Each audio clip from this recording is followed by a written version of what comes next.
Hello and welcome to Linux Server Training 101. My name's Don Crawley. I'm from soundtraining.net. We're the Seattle, Washington-based publisher of learning resources and provider of accelerated training for IT professionals. This time we're doing installing and configuring phpMyAdmin.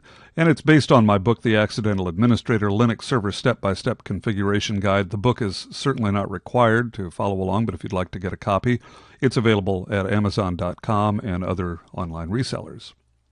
Software versions that we're working with: CentOS version 6, Apache 2, MySQL 5.1, and PHP 5.5.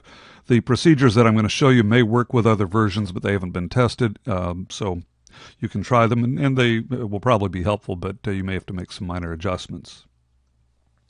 What is phpMyAdmin? Well, from the phpMyAdmin website, it is a free software tool written in PHP intended to handle the administration of MySQL over the World Wide Web. Supports a wide range of operations with MySQL, and frankly, it's the most frequently used operations. I think you'll find as a system administrator that you can do pretty much everything you need to through phpMyAdmin, and it's a lot easier than trying to do it through the command line interface.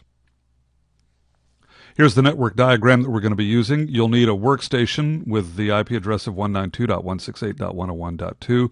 A CentOS 6X server, the one I'm using, runs 6.4, but any version of 6 should work, with an IP address of 192.168.101.3.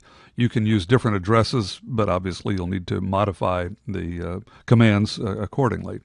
One other thing, you'll need access to the public internet, because that's how we'll be installing phpMyAdmin. And you can either do it directly or through a router, as I've indicated in this diagram.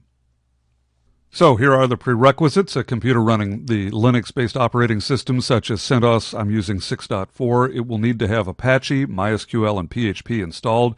You'll need root access and an IP address of 192.168.101.3, and you'll also need public internet access. You'll also need a management workstation with an IP address of 192.168.101.2.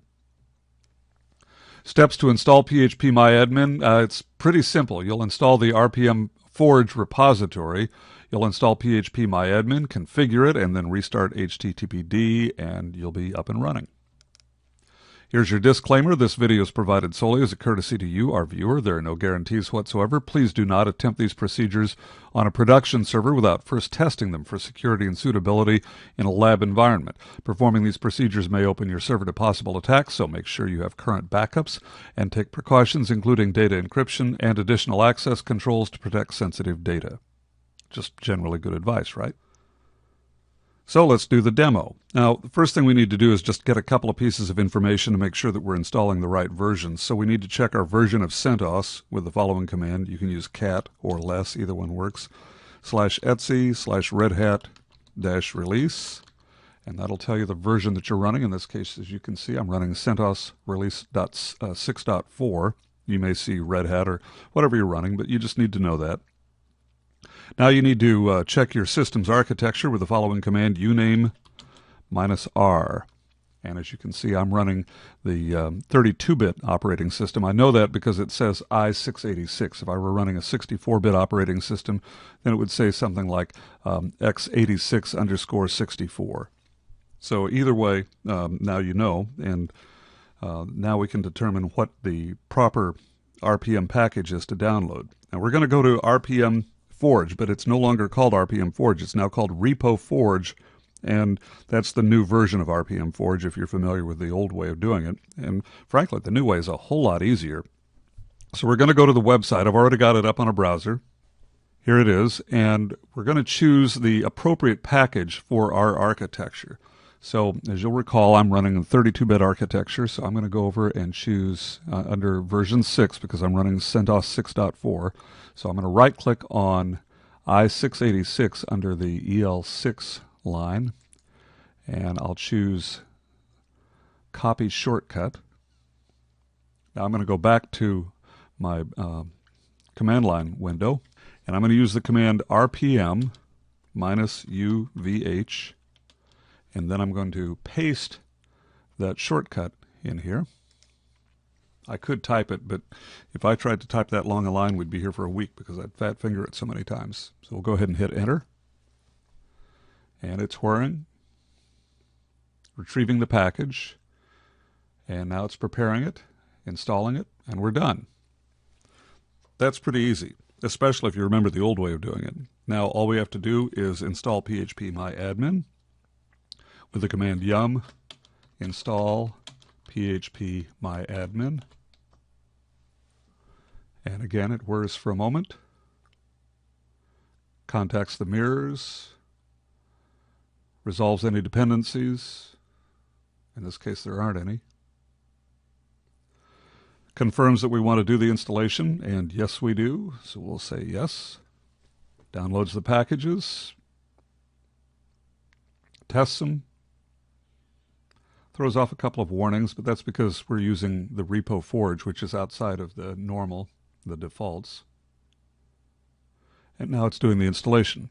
And this process will vary depending on your processor speed, memory, and internet connections, that sort of thing. Almost done.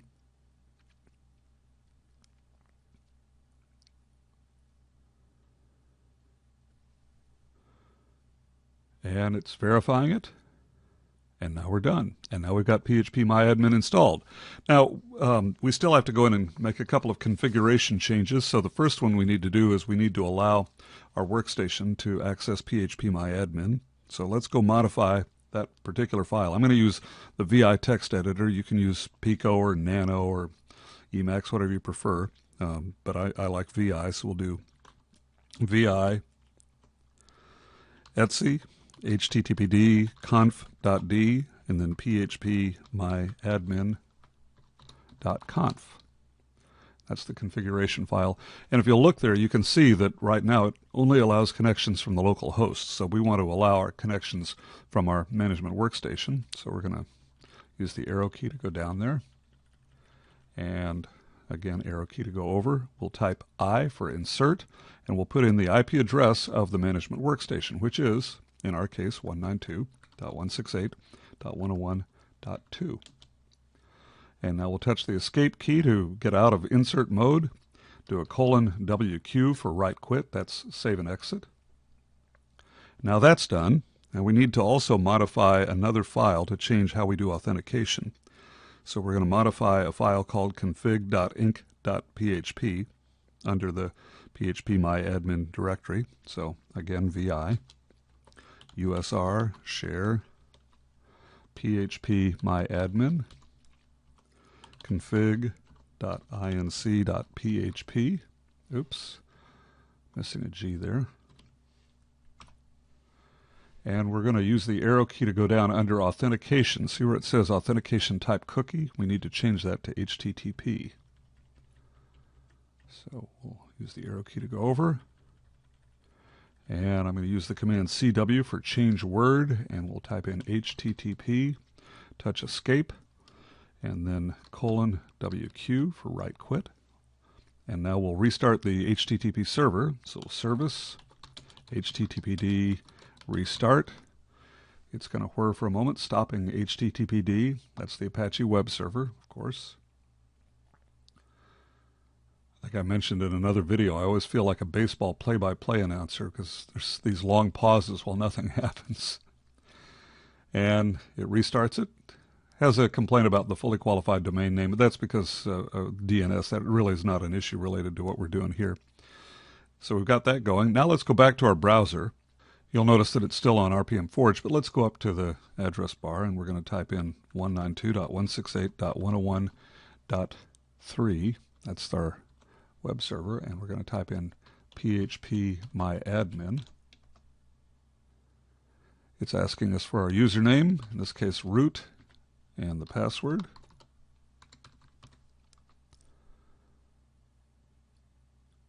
And there it is. Now we can go in and modify the database. Now, you may be concerned about the use of root, and that's a very legitimate thing to be concerned about. You may want to set up another username, and you can do that within phpMyAdmin. But I also want to mention that, as you'll recall, we did restrict access to phpMyAdmin to this one particular address. So that helps secure it. But like I say, you may want to go in under usernames and under privileges, actually, is where you do that, and modify, add a new user and somebody other than root. So, as you can see, it's pretty straightforward. I hope it's been helpful. If you'd like more information, you can visit our website at www.soundtraining.net. I have these actual procedures in a blog post at soundtraining.net/blog. You can like us on Facebook, follow us on LinkedIn, Twitter, and Google+. And if you'd like more videos, they're available on our video channel at www.soundtraining.net/videos. We try to add at least one a week. Sometimes it's more, occasionally less. And the companion book, The Accidental Administrator Linux Server Step-by-Step Configuration Guide, is available at our bookstore at www.soundtraining.net/bookstore.